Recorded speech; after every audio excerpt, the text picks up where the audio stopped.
Buenos días, hermanos. Dios les bendiga nuevamente. Qué gozo ver sus rostros, hermanos. Gracias a Dios que estamos aquí. Estamos a punto de terminar, de culminar con broche de oro todo nuestro discipulado, hermanos, y no podemos terminarlo de la mejor manera que con el método de evangelismo, que es lo que toca el día de hoy. Pero antes de entrar directamente al método de evangelismo, de ir a testificar, pues tenemos que saber unas cosas antes y ahí entramos de lleno a lo que es el método. Y como les dije el domingo pasado, ¿cuál es el mejor método para evangelizar? Pues el que funcione, ¿verdad? No hay un método universal o uno que a fuerzas tengamos que seguir al pie de la letra para que funcione, sino que pues, el Señor ha dejado en su palabra pasajes específicos que nosotros podemos utilizar en el método. No porque sea el único método, sino que podemos utilizarlos dentro de él. Ahora, hermanos, pues yo el domingo pasado les había hecho una pregunta. Yo creo que todos en casa aún tenemos un familiar, varios, ¿verdad?, que no han recibido a Cristo. Y pues es necesario, hermanos, de manera imperiosa, que aprendamos a evangelizar, porque sabemos, hermanos, que si esta persona, nuestro familiar, nuestro amigo, pues falleciera y no ha recibido a Cristo, su destino es el infierno. Y lamentablemente, pues no hay otra solución más que el Evangelio de Cristo, por supuesto, el Evangelio de Dios. Así que pues nosotros, hermanos, tenemos que aprender a evangelizar. No es algo opcional, es una necesidad que cada miembro de una familia cristiana aprenda a evangelizar por amor a los demás miembros que aún siguen siendo condenados al infierno. Amén. Así que, hermano, pues espero que pongas especial atención hoy en día y que hayas puesto tu celular en modo silencio para que nada interfiera en esta clase, en esta enseñanza, para que, hermanos, a partir de hoy pues ya tengamos bien la doctrina, la enseñanza, el método de cómo ganar un alma para Cristo. ¿Amén? Primeramente, hermano, lo que tienes que saber es que el evangelismo, sea personal o sea como misional, como lo dice la Biblia, el ir de dos en dos, de casa en casa y predicar el evangelio, generalmente, hermanos, tenemos que hacerlo de una manera personal, también porque no siempre tenemos la oportunidad o el programa de ir a evangelizar casa por casa. Pero sí tenemos que saber y tener inmediatamente, hermanos, el evangelismo de una manera personal o hacerlo personalizado, porque no sabemos el momento en el que el Señor nos ponga un corazón abierto, receptivo a recibir la palabra de Dios. Amén. Y tenemos que aprovechar la oportunidad, porque como les dije el domingo pasado también, perdón por ser tan reiterativo, pero tal vez un alma que no escuche hoy o que muera hoy, perdón, mañana ya no podrá escuchar. Así que tenemos que hacerlo esto de una manera imperiosa, por favor, hermanos. El evangelismo personal, hermanos, es tener con una persona una conversación acerca del destino de su alma y de su relación con Dios. Es enfrentar a la persona con su condición perdida en pecado y enseñarle el perdón que Dios le ofrece por medio del sacrificio de la cruz de nuestro Señor Jesucristo y guiarle al arrepentimiento. Es dar a la persona una oportunidad de poner su fe en Jesucristo y recibir el perdón de pecado y con ello la vida eterna. Ese es el propósito, hermanos, de evangelizar, de llevar el evangelio a las personas. Pero, hermanos, el evangelismo, como dice acá atrás, es y debe de ser un mensaje de amor. Porque el propósito de evangelizar, hermanos, es ganar almas para Cristo. El fundamento principal del evangelismo es ganar almas para Cristo. Y nosotros, hermanos, en el evangelio tenemos que incluir siempre el amor. Sin amor es imposible dar un mensaje eficaz acerca del evangelio y de la salvación. Así que, hermanos, les voy a dar una historia que me contaron. Es la historia de un pastor que ha trabajado por muchos años, muy honesto, muy sincero, como muchos cristianos, ¿verdad? Aún, hermanos, tomando de su propio dinero, de sus propios recursos, se puso a construir un templo cómodo, agradable a la vista, para que no tuvieran por objeción eso muchos, ¿verdad? Pero no tuvo éxito. Muy poca gente llegaba a su iglesia y el problema es que él no predicaba el nuevo nacimiento, porque él creía que todo el mundo iba a ser salvo. Él enseñaba que a fin de cuentas Dios va a ignorar el pecado porque es un Dios de amor, ¿verdad? Y un Dios de amor no puede enviar al infierno a nadie, a un lugar de sufrimiento eterno, porque Dios es amor, según él. Y que de todas maneras todos iban a ser llevados al cielo. Y por su equivocación doctrinal, él creía que estaba predicando el amor de Dios. Sin embargo, no estaba ofreciendo la verdad de la Biblia, ni la verdad del Evangelio. No estaba ofreciendo a la gente ninguna esperanza en cuanto a su pecado y la condenación que trae consigo. Su predicación dejaba a la gente en pecado y sin perdón, y por eso su iglesia nunca creció. Así que nosotros, hermanos, vamos a predicar el Evangelio de la Biblia. No vamos a predicar nuestro Evangelio, ni nuestras ilusiones, ni nuestras conveniencias. Vamos a predicar el Evangelio que nos mandó Jesús a predicar. Nos dijo, id y hacer discípulos. Ese es el Evangelio. Y eso es lo que vamos a hacer. Y esta lección, hermanos, es para aprender a cómo guiar a una persona a los pies de Cristo. Si ofrecemos lo mismo que ofreció ese pastor, bueno, hermanos, el ministerio no va a tener futuro porque no tienes nada que ofrecerle a la gente. Por eso la gente, cuando no le muestran, hermanos, que existe el infierno, y algunos pastores tienen miedo de predicar el infierno para que los miembros no se vayan o no se asusten, bueno, las personas quedan en pecado y sin perdón y sin esperanza. No va a haber un evangelio eficaz.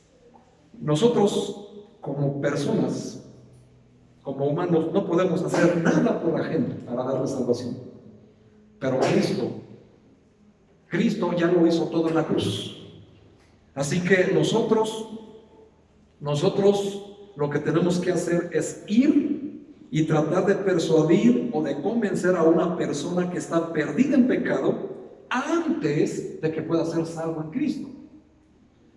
Un vendedor de seguros en mi negocio, platicando con él, me dijo, fíjense hermanos, qué interesante, me dijo que él no podía vender una póliza de seguro de vida hasta no hacer o poder hacer que la persona vea o se imagine llegando la carroza funeraria a su casa para llevar su cadáver a la funeraria, ¿verdad? Hasta que la persona comprendiera su mortalidad y se pudiera imaginar muerto, nunca le iba a comprar una póliza de vida para el bien de su familia ni la de ella. Así mismo, hermanos, nosotros en lo espiritual, si una persona no se ve a sí mismo como una persona perdida en su pecado, jamás va a querer ser salvo. Jamás. Tenemos que llevar a la persona a enfrentarse con su realidad espiritual. Y, hermanos, hablarles del infierno, de la condenación, no es un tema de mal gusto. Ni fuera de lugar, ni fuera de moda, ni fuera de onda, jóvenes, ¿verdad? Sino que es la historia más grande de amor que le puedas contar a una persona. Dices que amas a tu hijo, a tu hija, a tu yerno, a tu, ¿cómo se dice? Nuera, a tu suegro, a la suegra, al abuelito, al vecino, al amigo, al novio. Dices que lo amas, ¿no? Bueno, hermanos, ¿por qué no le muestras y le enseñas la historia de amor más grande que pudieras contarle a él? Entenderle, hermanos, que tú lo entiendas es fundamental. Enseñarle en tu vida que aún siendo pecadores, Cristo murió por nosotros. Esa, hermanos, es la historia de amor más grande jamás contada. ¿Lo vas a contar tú? Espero que sí. Porque esa historia, hermanos, debes de empezar, acuérdate, por tu Jerusalén personal, que es tu familia. Y en la familia hay personas inconversas. Y en tu Judea, que es tu entorno, vecinos, amigos, trabajos, etc., para ir a Samaria con los inconversos ya en la sociedad en general, y para después ir, hermanos, hasta lo último de la tierra, que es la misión global que nos ha mandado el Señor Jesucristo. Amén. Eso es, hermanos, el Evangelio, eso es el evangelismo, un mensaje de amor. Debe de incluir, hermanos, siempre el amor. Pero antes de que entremos directamente al método, antes de que aprendas el método de cómo ir a ser discípulos, o como se le conoce, ganar almas para Cristo, primero tienes que saber lo que no es ganar un alma para Cristo. Y espero, hermanos, que esto lo tomen con madurez, que lo tomen con la madurez espiritual que esto conlleva y que exige que así lo tomemos. Amén. Lo primero, hermanos, que no es ganar almas para Cristo, es robar ovejas de otro rebaño, de otro pastor. A veces hay quien dice que los pastores presionan mucho, ¿verdad?, para que puedan llenar los templos. Y algunos hermanos, como no tienen suficiente conocimiento o madurez espiritual como para engendrar una oveja, ganar un alma para Cristo, bueno, pues salen a robar una oveja de otra iglesia, ¿verdad? Así literal, como te lo estoy diciendo. O sea, salen y van y le quitan una oveja a otro rebaño. Eso, hermanos, no es ganar un alma para Cristo. Porque de hecho, hermanos, en los 10 mandamientos dice algo que se aplica, ¿verdad? Que es: no robarás. Así que pues, no se puede robar un alma, ¿verdad? Así que eso es algo importante. Ahorita aclaro otras cosas para que no confundan esa área. Ganar un alma, o más bien robar una oveja, no es ganar almas el hecho de apartar miembros salvos de otras congregaciones establecidas para instruirlos en las particularidades de nuestra denominación. Esta conducta no glorifica a Dios. ¿Qué gloria puede traer para el Señor sacar un miembro ya salvo de otra iglesia para traerlo a mi congregación? Eso no es ganar almas para Cristo. ¿Qué beneficio moral o espiritual puede traer eso? Ninguno. No hay. No trae, número 2, no trae crecimiento al reino de Dios. La Biblia nos enseña en el Evangelio de Lucas que Dios nos ha prometido y nos ha dicho que el Evangelio es para extender el reino de Dios que no tendrá fin. Tenemos que nosotros, hermanos, sumar al reino de Dios. Robar una oveja no es o no trae crecimiento al reino de Dios. Supongamos que tenemos 3 congregaciones, 3 iglesias. Una de ellas tiene 30 miembros, otra tiene 40 y otra tiene 100. Si la de 30, para que pueda haber más, se lleva 20 de la que tiene 100, que es la que tiene más, su membresía pudiera decir: gloria a Dios. Pasamos de 30 a 50. Pero, ¿qué sucedió con la de 100? Se quedó con 80. Y en eso, hermanos, ¿en qué sumamos al crecimiento del reino de Dios? Si solo quitamos para traer, pero si hacemos la suma, es la misma cantidad. O sea, nadie sumó al reino de Dios. Amén.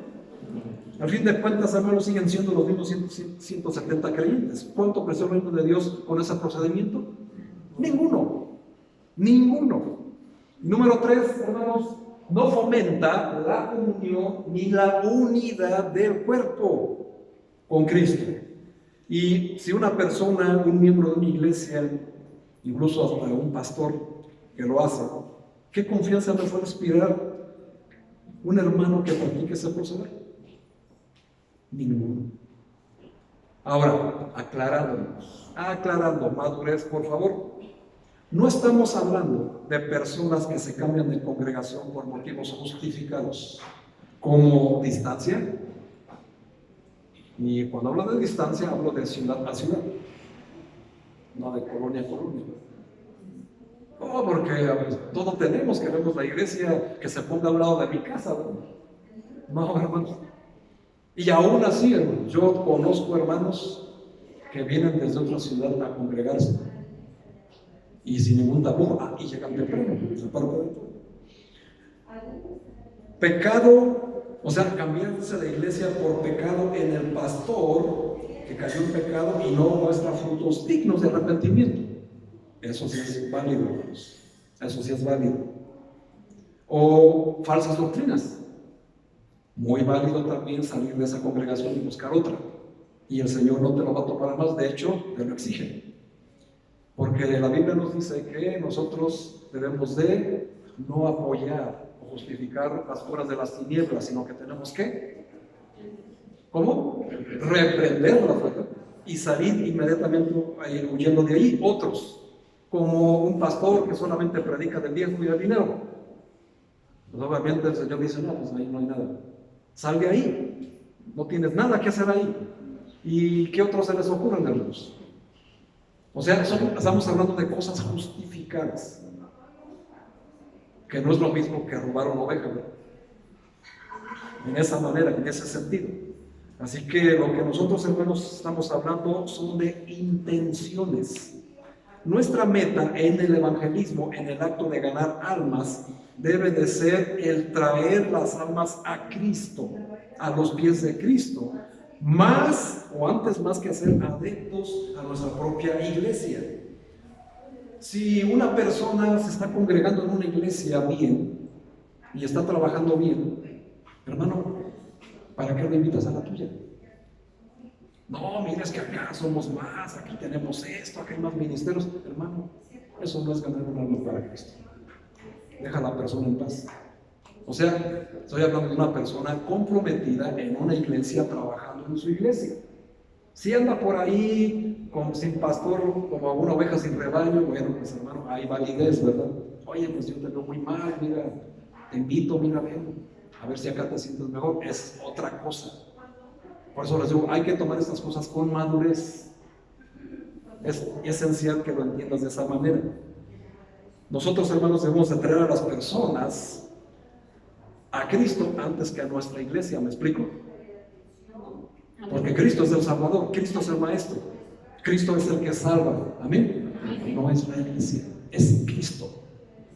Y sobre todo, hermanos, nunca traerlos a nuestro concepto particular del cristianismo.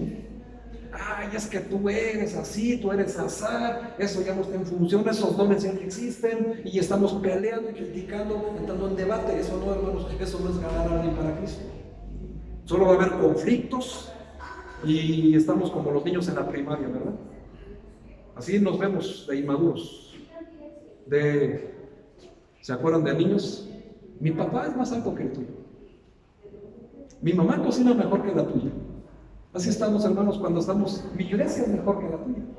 Mi pastor predica mejor que el tuyo, hermanos. Eso no glorifica a Dios. Tenemos que entender, hermanos, que el cristianismo es un modo de vida. Y acuérdense, hermanos, que aprendimos lo que es ser un testigo de Cristo. Amén. Así que ahí es donde entramos y entra nuestra madurez como verdaderos cristianos, como verdaderos discípulos. No solo como aficionados al Evangelio, como lamentablemente hay muchos. Hay que aprender a salir de esa situación. Nuestra preocupación primordial ha de ser, mis hermanos, que las ovejas sean conducidas al buen pastor. ¿Y quién es el buen pastor? Jesús, nuestro Señor y Salvador. Amén. Gloria a nuestro Dios. Lo que sí es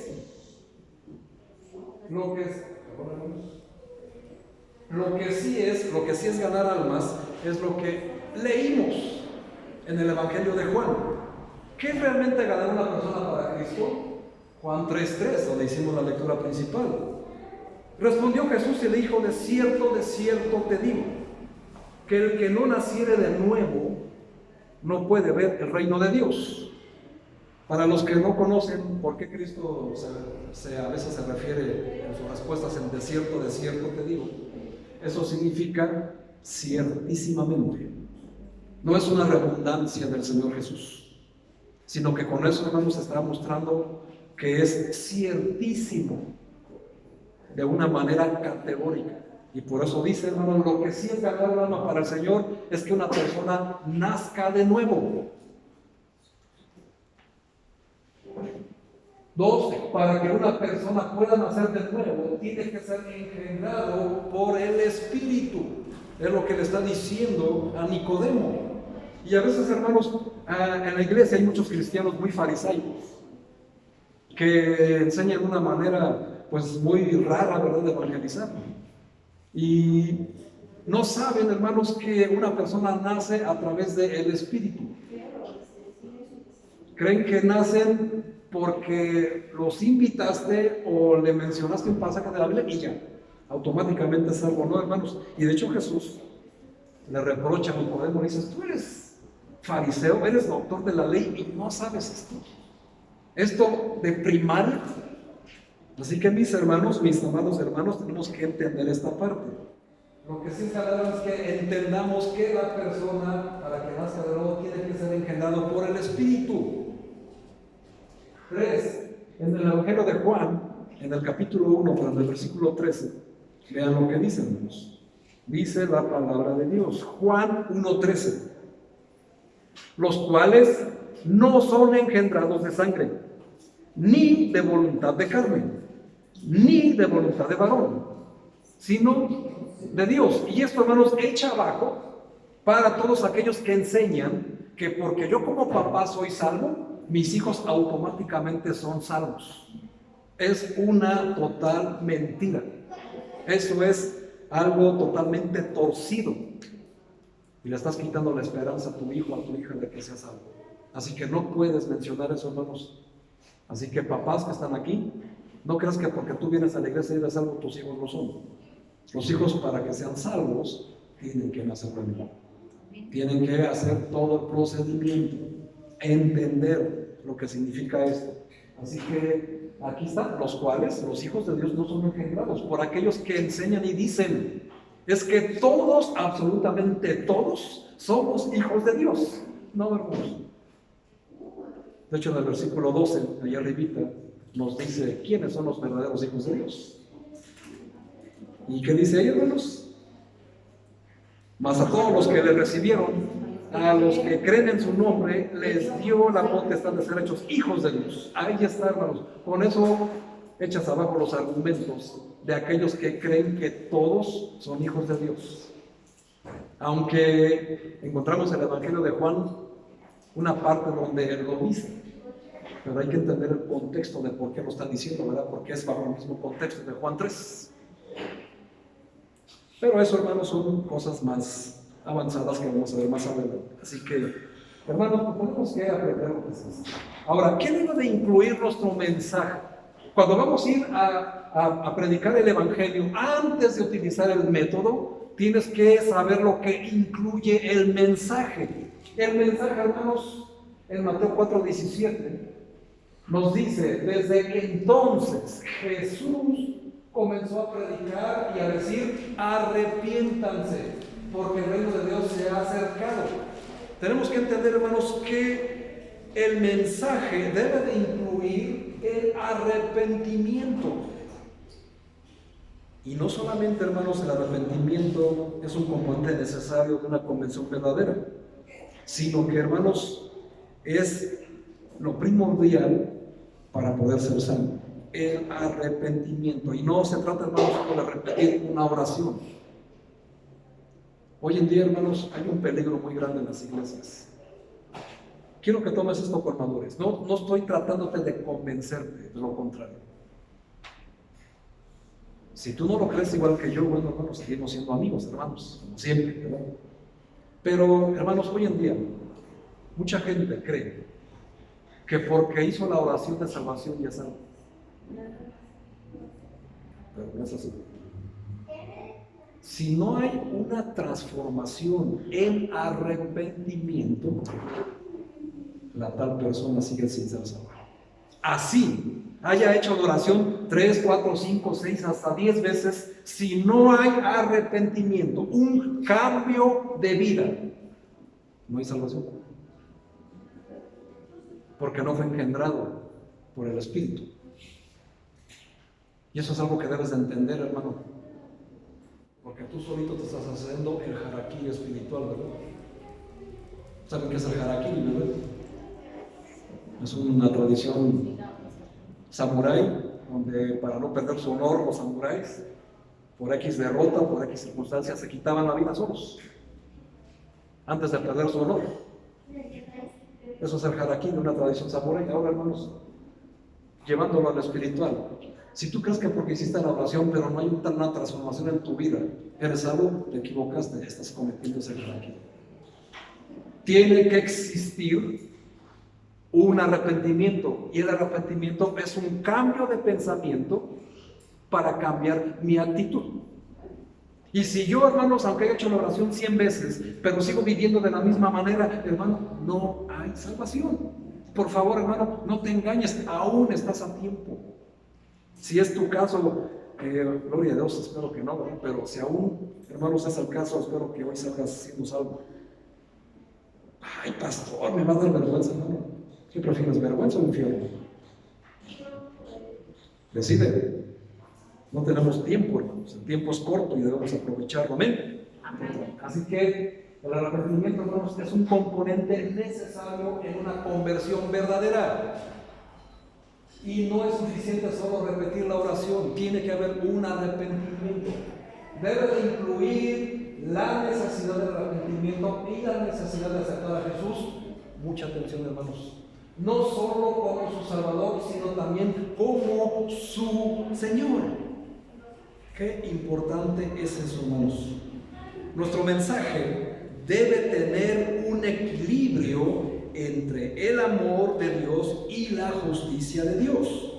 Debe de incluir también el pecado y el resultado del pecado. También debe de contener, hermanos, la imposibilidad de ganar la salvación por medio de nuestros propios méritos. Eso debe de incluir el mensaje, porque todos somos pecadores, dice la Biblia, y por lo cual estamos destituidos de la gloria de Dios. Amén. Amén. Tenemos que hablar del significado e importancia de la obra de Jesús en la cruz. Debe de incluir la necesidad del arrepentimiento, como ya lo dije, la necesidad de aceptar a Jesús como Señor y como Salvador. Las dos cosas, sí. No puede haber lo uno sin lo otro. Y si hablamos de aceptar a Cristo, sin mencionar las razones de su muerte y de su resurrección, disminuimos o disminuiremos la gran importancia de lo que Jesús ha hecho en la cruz por nosotros. Ahora, mis hermanos, es importante que el incrédulo tenga toda la teología antes de recibir a Cristo. No. Pero sí es importante, hermanos, que el ganador de almas sí lo tenga. O sea, nosotros. Con sabiduría, hermanos, podemos guiar al creyente, al no creyente, a lo que le falta. Lo que nosotros hacemos, hermanos, es guiarlo al arrepentimiento, no obligarlo a que se arrepienta. El único, hermanos, que convence de juicio, de justicia y de pecado es el Espíritu Santo. Obviamente, hermanos, entendemos que el Espíritu Santo trabaja de manera sobrenatural, ¿verdad? Nosotros que somos hijos de Dios, ¿quién dice amén? Amén. Muy bien, llevamos el Espíritu Santo adentro, ¿cierto? Amén. Entonces, hermanos, el Espíritu Santo empieza a ejercer de una manera sobrenatural ese convencimiento de pecado, de juicio y de justicia. Y es el que termina convenciendo a la persona de que necesita arrepentirse y de recibir a un Salvador, porque está perdido en el pecado y condenado al infierno. Si vamos nosotros, hermanos, creyendo que yo, o sea, mi persona, mi humanidad, mi concepto, mi mente, va a convencer a una persona a recibir a Cristo, ya perdimos antes de ir a hacerlo. Porque no vamos en nuestras fuerzas, amén. Vamos en las fuerzas y en el poder del Espíritu Santo de Dios, porque es el que convence del pecado, amén. Eso, hermanos, debe de incluir el mensaje, para que lo entendamos. Y en el mensaje, hermanos, tenemos que mostrarle su culpabilidad, no con un dedo en la llaga, ¿verdad? Señalándole su pecado personal, ese que es tan visible, y todavía hacerle así y echarle sal y limón a la herida. No, hermanos, pero sí tenemos que mostrarle su culpabilidad. Es donde debemos tener el equilibrio entre el amor de Dios y la justicia, porque la paga del pecado más la dádiva de Dios. ¿Encontramos el equilibrio? Ahí está el equilibrio. El amor de Dios, pero también la justicia de Dios. Debe de incluir el pecado y el resultado del pecado. Es algo muy importante, hermanos, porque ¿cuántas veces no hemos escuchado decir a una persona, cuando estamos mostrándole su culpabilidad en el pecado, es: yo no soy una mala persona, yo no le hago daño a nadie, yo no robo, yo no asalto, yo no estoy en cosas de narcotráfico, yo no asesino, yo no soy adúltero, yo no fornico, etcétera, etcétera. Y creen que por eso son personas buenas que no necesitan recibir a Cristo. ¿Nos ha pasado, hermanos? Sí, muchas veces. De hecho, hay algunos cristianos aún aquí creyendo que son buenas personas. Pero pues por supuesto que no. Si no, Romanos 3, ¿por qué nos dice: no hay justo ni aún uno? Todos, a una, se hicieron inútiles. Si no fuera cierto, hermanos, entonces la Biblia se equivocó, ¿verdad? Así que no podemos objetar. En esta tarea, hermanos, de ganar almas para Cristo, donde la persona piensa que es buena, ¿qué debemos de hacer? ¿Qué hace una persona cuando mira su cara en el espejo y ve una mancha? ¿No va a lavarla? Entonces, hermanos, nosotros tenemos que ponerle el espejo a la persona que se cree buena y que no tiene la necesidad de un Salvador. ¿Cuál mejor espejo? La palabra de Dios.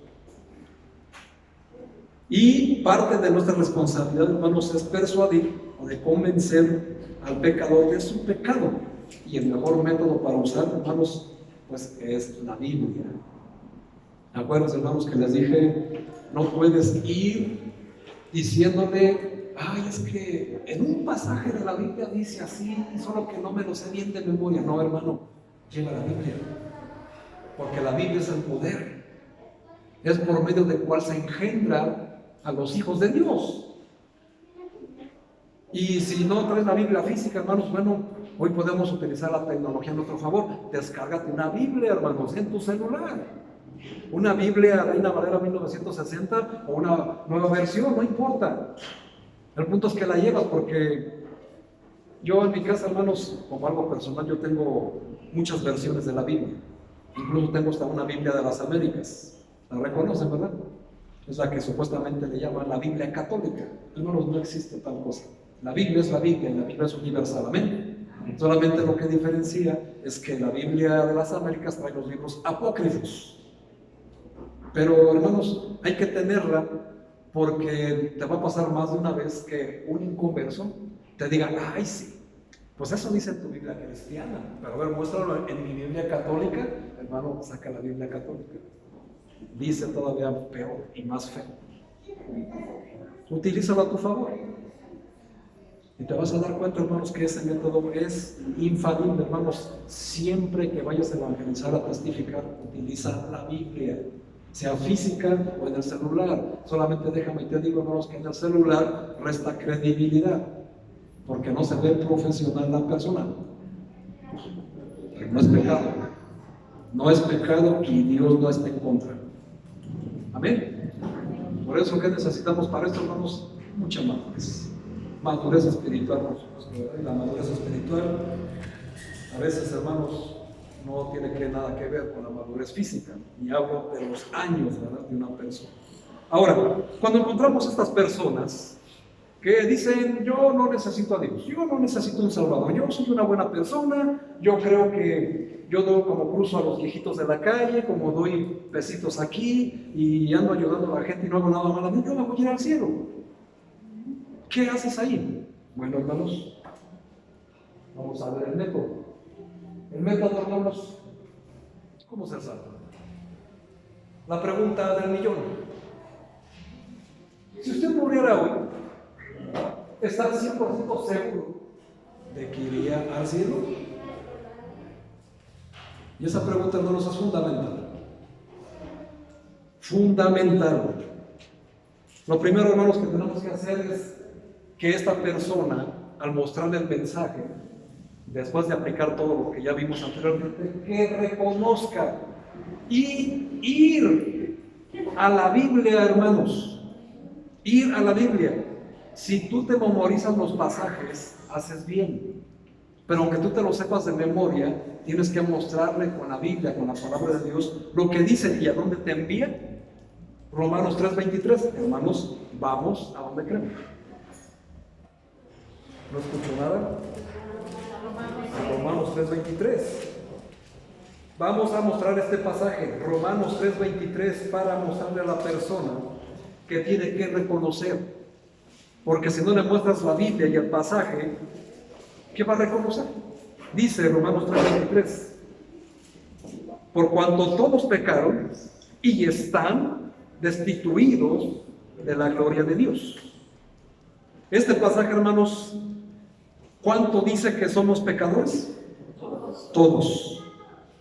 Yo lo soy, tú lo eres, y la conciencia siempre da testimonio de esto. Amén. Así que nosotros, hermanos, tenemos que mostrarle siempre su culpabilidad, porque no se trata, hermanos, del pecado que hizo ayer, del pecado que hizo hoy, ni del pecado que va a hacer mañana, por lo cual está destituido de la gloria de Dios, sino, por como dice el Salmo 51, porque en pecado fue concebido por la madre. Es decir, desde Adán heredamos el pecado que nos condena al infierno. Y entonces de esa manera tú le vas a mostrar su culpabilidad, aunque sea una persona muy buena moralmente, sino que por ese pecado está condenado. ¿Y cuál es la solución, hermanos? Bueno, pues tenemos que mostrarle el resultado de su pecado y la consecuencia. ¿Y a dónde vamos inmediatamente? Romanos 6:23, que dice: porque la paga del pecado es la muerte. Eso, hermanos, es la consecuencia del pecado. Espero, hermanos, que estés tomando nota, que estés bien al pendiente. De cualquier manera, hermano, para tu comodidad, pues se te va a dar el folleto, ¿verdad? Se te va a dar el papel. Pero de todas maneras, hermanos, es necesario que tengas esta información. Romanos 6:23, ¿cuál es la paga del pecado? La muerte. Y aquí, hermanos, nos dice que el pecado tiene una consecuencia, la muerte. Ahora, la muerte en la Biblia, hermanos, no significa la cesación de la vida. En la Biblia, la muerte significa separación de Dios por la eternidad. ¿Te das cuenta cómo cambia el peso de la palabra? Ay, pues me muero y ya. ¿En serio? Hermanos, la muerte en la Biblia es separados de Dios por siempre, por la eternidad. Y si entendemos el concepto, hermanos, llevamos un peso, o esta palabra tiene más peso para tratar de convencer a la persona, ¿no es cierto? No es lo mismo, no solamente, pues ya se mueren y ya se acaba todo. Bueno, y fuera, ¿verdad? De aquí precisamente se le explica que no solamente está hablando de la muerte física, sino que está hablando de la muerte espiritual. ¿Y dónde está esta muerte espiritual? Bueno, pues está precisamente en Apocalipsis 21:8, como se le conoce como la lista negra, o la lista de los que van a ir al infierno. Y esta persona es bueno mostrárselos cuando está renuente porque se siente buena persona. Aquí está la lista, bueno, aquí dice, te muestro lo que dice la Biblia. Pero los cobardes e incrédulos. ¿Quiénes son los cobardes e incrédulos? ¿A poco ser cobarde es alguien digno de muerte que vaya al infierno? Bueno, cuando habla de un cobarde, se refiere a una persona que por cobarde no recibe el evangelio. No de que sea miedoso o que se amedrente de cualquier cosa, no se refiere a ese tipo de cobardía.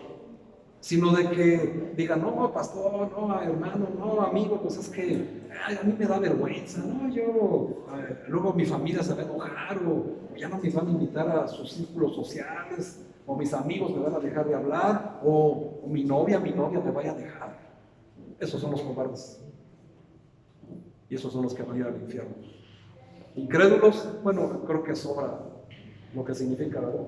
Toda persona en nuestro hogar, en nuestra familia, que digan, yo no creo eso del infierno, yo no creo en Dios, yo no creo nada de eso, van al infierno.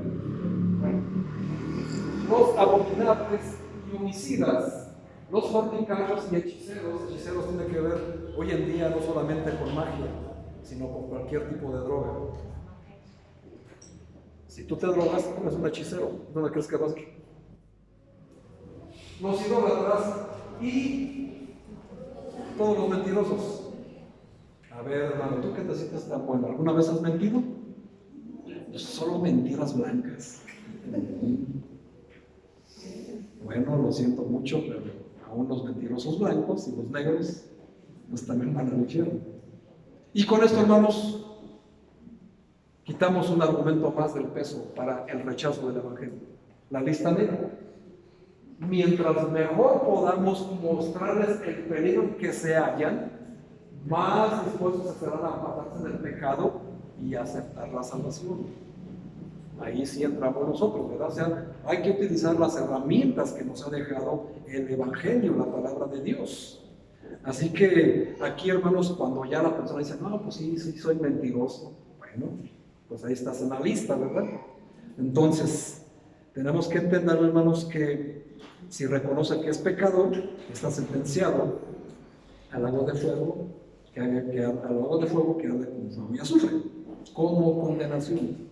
Por lo tanto, si reconoce ser pecador, si mueres físicamente, ¿a dónde vas? Se le pregunta a la persona. Y esta es la pregunta, ¿verdad? La fundamental. ¿Estás por 100% seguro ahora, después de conocer la lista negra, de que vas a ir al cielo? Y se acaban los argumentos, ¿verdad? Ya no hay argumentos, dejas a la persona desarmada y ya no tiene nada que decir. Nada que decir. Ahora, ¿qué sigue? Bueno, aquí dice este pasaje se usa si la persona piensa que es lo suficientemente buena para ir al cielo.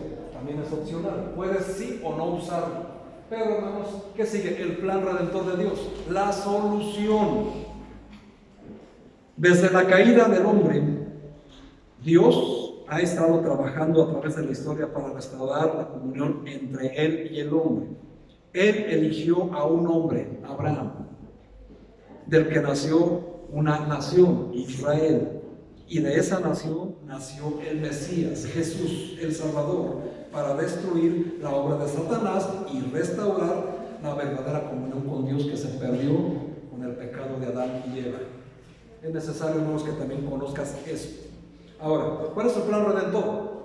Cuando vamos a recordar Mateo 1:21 que nace Jesús, el Salvador. Romanos 5:8, ¿cuál es el plan redentor de Dios? Jesús muere por los pecadores. Mas Dios muestra su amor al mundo en que aún siendo pecadores, Cristo murió, pero fíjense cómo dice, por nosotros. Y cuando dice nosotros, está abarcando a todos. A todos, para que nadie diga, ay, es que yo como que para mí no es. Dice nosotros. Muchos hermanos les va a tocar preguntas de que no comprenden por qué Cristo tenía que morir para salvarlos. Pero este pasaje de Romanos 5:8 nos ayuda porque Dios nos amó tanto que nos envió su Hijo para solucionar nuestros problemas. El principal problema que tiene el ser humano es el pecado. Nuestro pecado demanda que muramos. Por cuanto todos pecaron, están destituidos de la gloria de Dios. No hay acepción. No importa si esa persona es muy buena moralmente, aún está separado de la gloria de Dios. Si somos pecadores, no hay nada que podamos hacer para solucionar este problema a nosotros. Alguien tenía que morir para satisfacer la ira de Dios. Dios, en su amor, por todos los pecadores, nos proveyó un sustituto. Su nombre, Jesús. Cuando aceptamos el sacrificio de Cristo, Dios nos proclama justos con la justicia de Cristo. Nunca jamás volvemos a ser juzgados por nuestra propia vida, sino por la vida de Cristo. Así que toda la gloria y la honra a Jesucristo. Amén. Amén. Es eso. Es importantísimo que tú conozcas estas partes. Así que nosotros, hermanos, ¿de qué sigue ahí?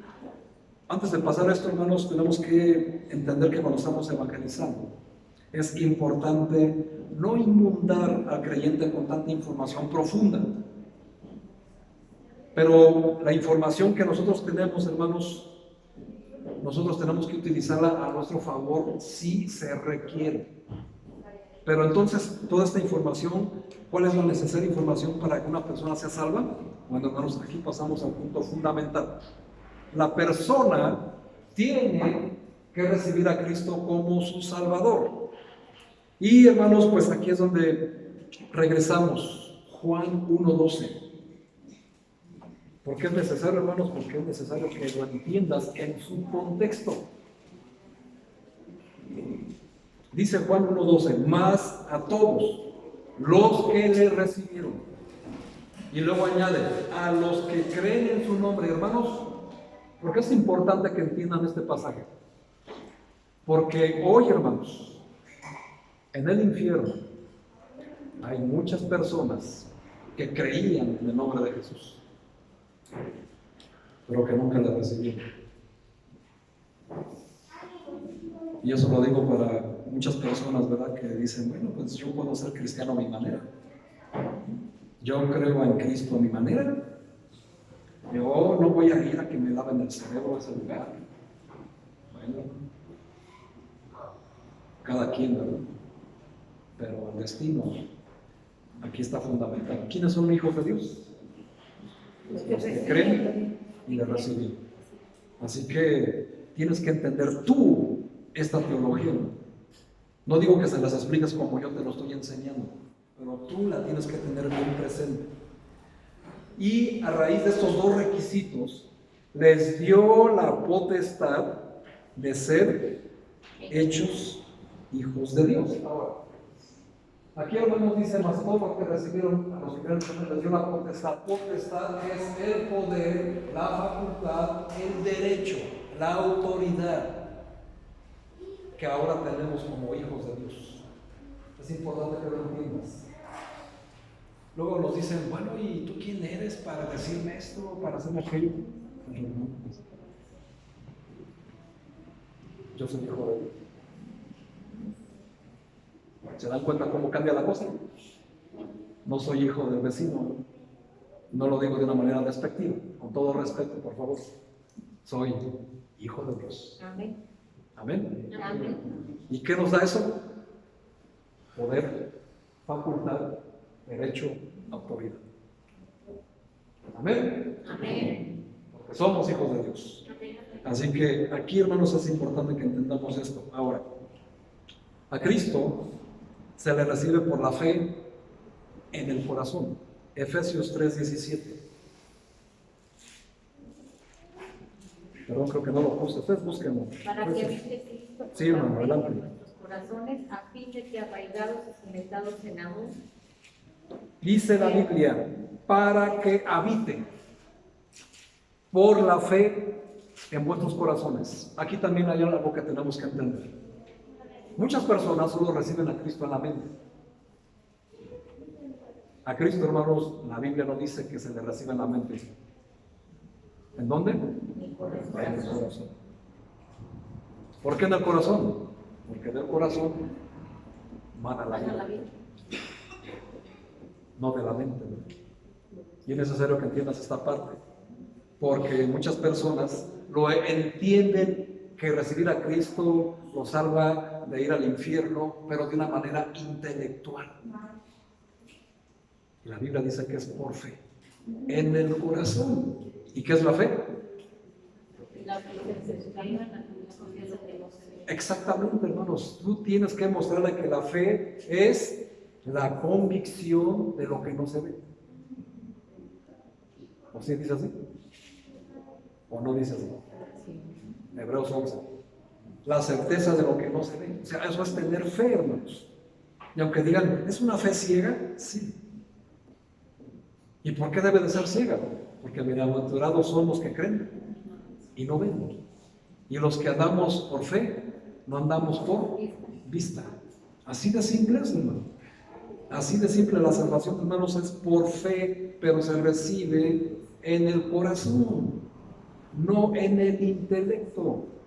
Porque es ahí donde muchos pues no entienden la razón de ser un verdadero cristiano, y es ahí donde muchos no se comprometen en la obra de Dios, porque aún siguen discerniendo o digiriendo la salvación, porque lo están digiriendo aquí y no aquí. Por eso es importante que tú lo entiendas. Ahora, aquí, hermanos, este pasaje es muy famoso, Apocalipsis 3:20. Aunque déjame te digo que para la salvación está fuera de contexto, pero se utiliza. Es bueno utilizarlo en el contexto de la salvación. Dice aquí, hermanos, he aquí yo estoy a la puerta y llamo. Pero, hermanos, tenemos que hacerles entender quién se refiere que está llamando a la puerta. ¿Cuál puerta? Tu corazón.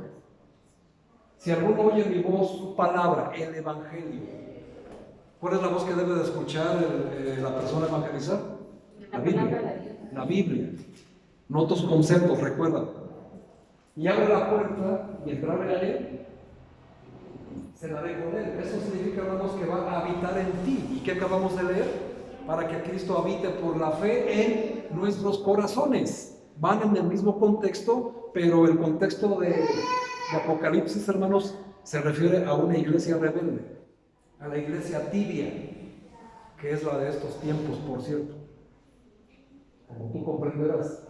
Y dice, y cenaré con él, y él conmigo. Está hablando de una comunión personal. Comunión personal. Esto es importante que tú lo tengas para que sepas cómo explicarle este pasaje, aunque tú sepas que está fuera de contexto para la salvación. Pero él no lo sabe, pero tú lo utilizas a tu favor, porque se puede utilizar si lo utilizas en el contexto correcto. Esta información te la doy a ti, para que tú sepas y madures espiritualmente. Y de ahí, hermanos, pues entonces pasamos a la gran famosa pasaje de Romanos 19. Y es importante, hermanos, que entiendan y que tú entiendas principalmente que la persona debe recibir a Cristo como su Señor para que pueda ser su Salvador. Si Jesús, y eso también te lo digo a ti, hermano, hermana, si Jesús no es tu Señor, tampoco es tu Salvador. ¿Amén? Amén. ¿Quién es el Señor? ¿Y quién es tu Señor? Entonces sí es tu Salvador. Jesús hace un reproche y dice, me dices Señor, Señor, pero no haces lo que digo. Entonces no es tu Señor. ¿Cómo cambian las cosas, verdad? Tenemos que entender, hermanos, esta parte para llevar a un inconverso o a un incrédulo a que crea y tome al Señor Jesús antes que su Salvador como su Señor. Es importantísimo, hermano, que lo entiendas. Y te lo digo a ti también. Si Jesús no es tu Señor, tampoco es tu Salvador. Romanos 10:9. Vamos a Romanos 10:9, aunque ahí está atrás. Es que me gusta hacerlos trabajar, hermanos. Es que esto les facilita la vida, hermanos. Tú tienes que ir a la Biblia. Romanos 10:9 dice que si confesares con tu boca. Sí, adelante. Que Jesús es el Señor y creyeres en tu corazón que Dios le levantó de los muertos, serás salvo. ¿Y qué estamos leyendo aquí, hermanos? ¿Cómo dice el pasaje? Que si tú confesares con tu boca que Jesús es el Salvador, dice. El Señor es el Señor. ¿Lo habías notado antes, hermano? No. Dice el Señor. ¿Y cuál es la consecuencia? vas a ser salvo. Es por eso lo que les digo, hermanos, es importante siempre a la hora de estudiar la Biblia, entiendas el contexto. Regla número 1 para el estudio de la Biblia, el contexto. Y aquí, hermanos, pues estamos viendo, ya, si vemos Romanos 23, mas la reina de Dios es vida eterna en Cristo Jesús, ¿qué? Señor nuestro. Si comparamos la escritura con la escritura, hermanos, obtenemos respuestas. Y no tenemos por qué gastar dinero en libros de cómo entender la Biblia. Hermanos, eso solo lo hacen los testigos de Jehová. ¿Tú eres testigo de Jehová? Con todo respeto lo digo, pero están errados, muy errados. Ahora, ¿tú entiendes esto, hermanos? Tomás también así lo confesó, el incrédulo. Cuando Jesús entró y dijo, yo hasta no ver, no creer, hasta que no meta los dedos en su mano y mi palma en su costado, no creeré. Y el Señor le dijo, ven, Tomás, hazlo. Y cuando lo hizo, ¿qué dijo Tomás? Salvador. No, dijo, Señor mío y Dios mío. Gloria a Dios, hermanos. Gracias a Dios. Así que es importante que tú lo entiendas esto, hermanos, porque la persona debe de recibir a Cristo como su Señor para que pueda ser su Salvador. Y ya lo comparamos con Romanos 6:23 y con Juan 20, donde está Tomás el incrédulo. Ahora, hermanos, ¿qué es lo que sigue? Tenemos que guiarlo a recibir a Cristo a través de una oración, como lo hicieron contigo. Pero aquí, hermanos, en estos puntos, en esta oración hay 5 puntos que tenemos que expresar o guiar al incrédulo a que reciba a Cristo. Primero, hermanos, siempre expresar gratitud. Siempre. Número 2, reconocer que Jesús fue a la cruz por nosotros. Pedir perdón, ¿con qué cosa? Con arrepentimiento. ¿Verdad? Invitar al Señor Jesús a entrar en tu corazón. Y número 5, recibirlo como Señor y Salvador. Es importante eso, hermanos.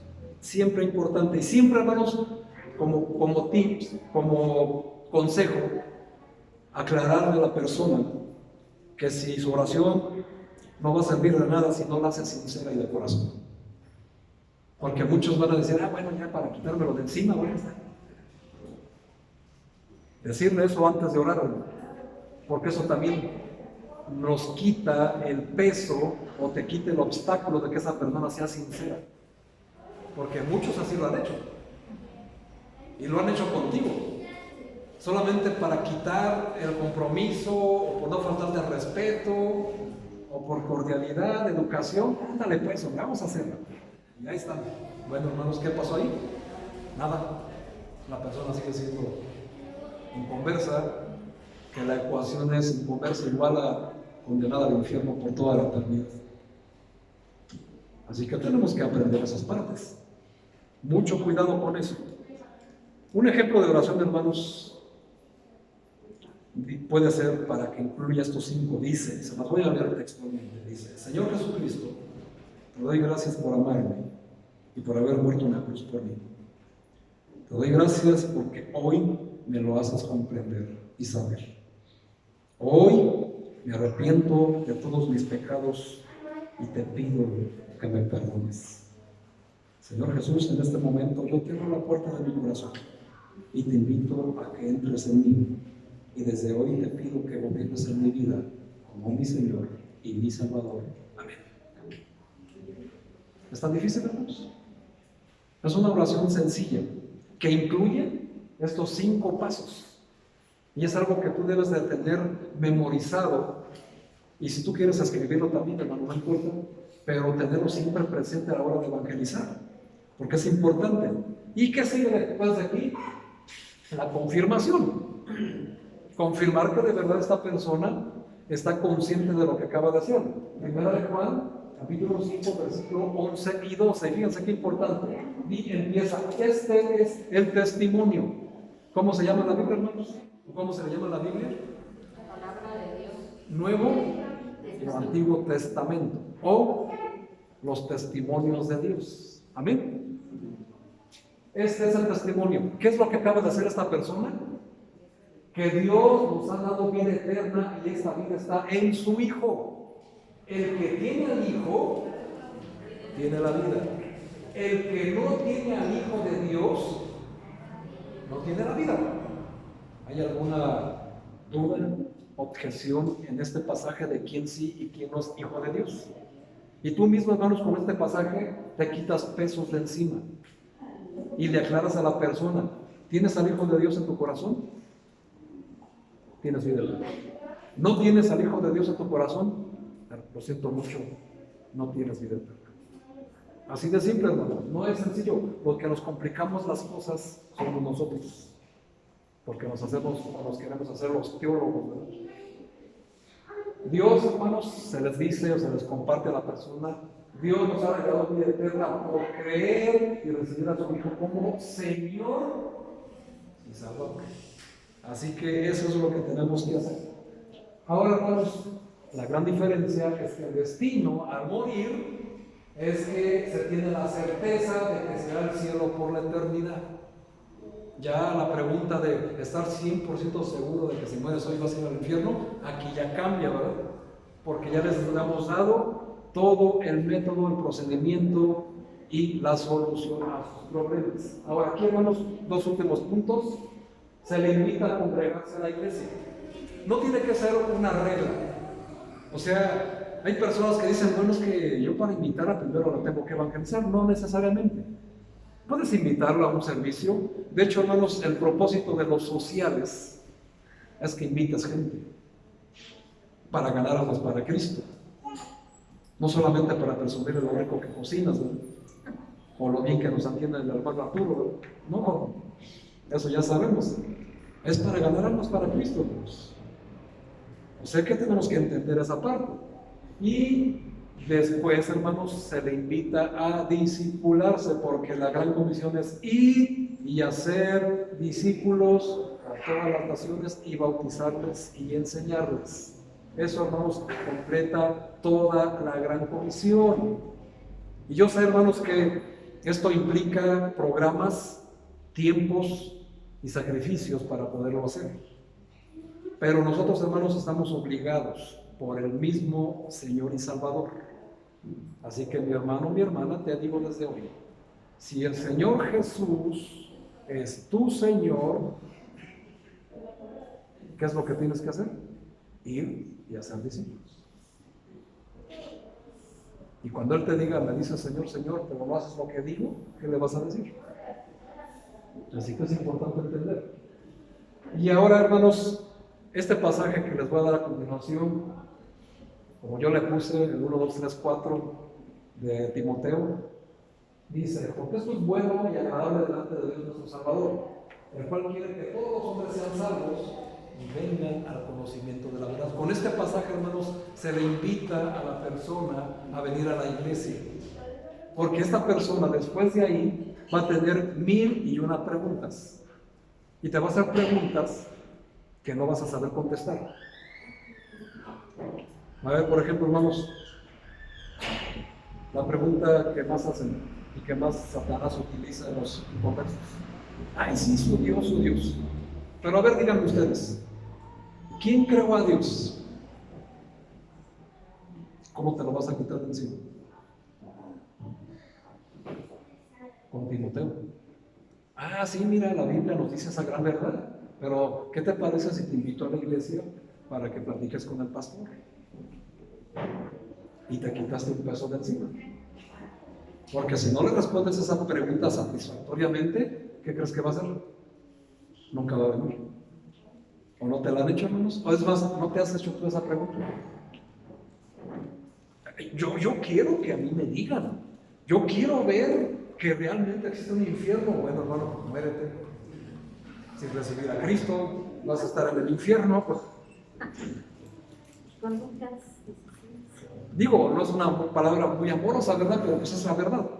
¿Cómo una persona va a comprobar que existe el infierno más que muriéndose? ¿Verdad? O sea, con este pasaje, hermano, te quitas, se los digo como tips y como experiencia, te quitas muchas preguntas incómodas que te pueden hacer antes, durante o después de estar evangelizando o testificando o ganando almas, como le quieras llamar, es lo mismo.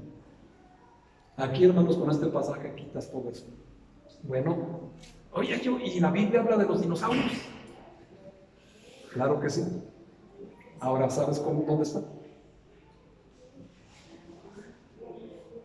Entonces, dice la Biblia que el Señor quiere que conozcas esta verdad. Te invito a la iglesia para que lo sepas. Y en el discipulado se te enseña todo eso. ¿Te das cuenta que matas 2 pájaros de tiro? El Señor Jesús dijo: sean astutos como serpientes, no como la antigua, sino sean astutos como serpientes. Sepan cómo deslizar esas preguntas, esos ataques, pero sean dóciles como palomas. Es una gran diferencia. Oye, ¿y la Biblia habla de los ovnis? Sí. ¿Sabes dónde están? ¿Tú sabes dónde enseñarle a esa persona? Bueno, no lo sabes, entonces te invito a la iglesia. Mira, ahí en la iglesia nos enseñan muchas cosas y la voluntad de Dios es que conozcas tanta verdad. Toda. Entonces, hermano, si te das cuenta de este pasaje, te ayuda a evitar que tú solito te metas en problemas teológicos que aún no comprendes ni conoces. Porque todas estas preguntas, hermanos, tienen respuesta en la Biblia. Y por supuesto están en la Biblia. Y la Biblia habla de ellos, sí, pero en un contexto muy diferente. Y tú tienes que conocer eso, por eso tú tienes que preparar. Tú tienes que estar listo, hermano. Así que nosotros, hermanos, pues con esto de alguna manera terminamos o finalizamos el evangelismo personal, invitándolo a la iglesia. Ahora, ¿qué sigue de aquí, hermanos? Estar al contacto. No seas un padre desnaturalizado. Si tú vas a engendrar una oveja, si vas a engendrar un hijo en la fe, tienes que estar al pendiente de él, ¿verdad? No, pues ya recibió a Cristo y pues ya él sabrá. No, hermano, ¿qué pasó? Tienes que estar ahí, a ver qué necesita. Oye, pues mira, te invité, pero no viniste. ¿Qué pasó? ¿En algo más que te podamos servir? Dime. Si eso es lo que hacemos con nuestros hijos naturales, ¿no? Estar al pendiente de ellos, ¿sí o no? Sí. Entonces, hermano, no hay diferencia entre los hijos espirituales. Por si no te diste cuenta, hermanos, acabamos de engendrar un hijo en la fe. Y ahora tú eres su padre en la fe. Y tienes que cuidar a tu hijo en la fe. Y es aquí donde muchos dicen: no, pues ya, ahí nos vemos. Pero no es lo que nos dijo Jesús, ¿no? Nos dijo ir y hacer, bautizar y enseñar. Y con los que hacen viene la promesa: yo estaré con ustedes todos los días hasta el final. Amén. Para que muchos digan: no, pues es que Dios siempre anda conmigo. A ver, hermano, ¿eres discípulo? ¿Estás haciendo la gran comisión? ¿Cómo cambian las cosas, verdad? Cuando entendemos en el contexto correcto la palabra de Dios y no a mi conveniencia, sino como dice la Biblia. Y lo que acabamos de ver, hermanos, es el Evangelio según la Biblia. No es según mi idea, ni el método es algo que yo me inventé. El método, hermanos, está en la Biblia, está con la palabra de Dios. Y que todo el mundo, hermanos, los que hemos recibido a Jesucristo y creemos en su nombre, que somos hechos hijos de Dios, tenemos el derecho, la potestad, la autoridad de ir y hacer discípulos y enseñar y bautizar a todas las naciones. Y es un mandato, hermanos. Esto no es algo opcional. Esto sí es un mandato como personas, como familia y como iglesia. Ir y ser testigos de Jesucristo hasta lo último de la tierra. Y aquí, hermanos, es donde les voy a dar la oportunidad de que ustedes me hagan preguntas acerca de lo que no entendieron este día. Hermano Arturo.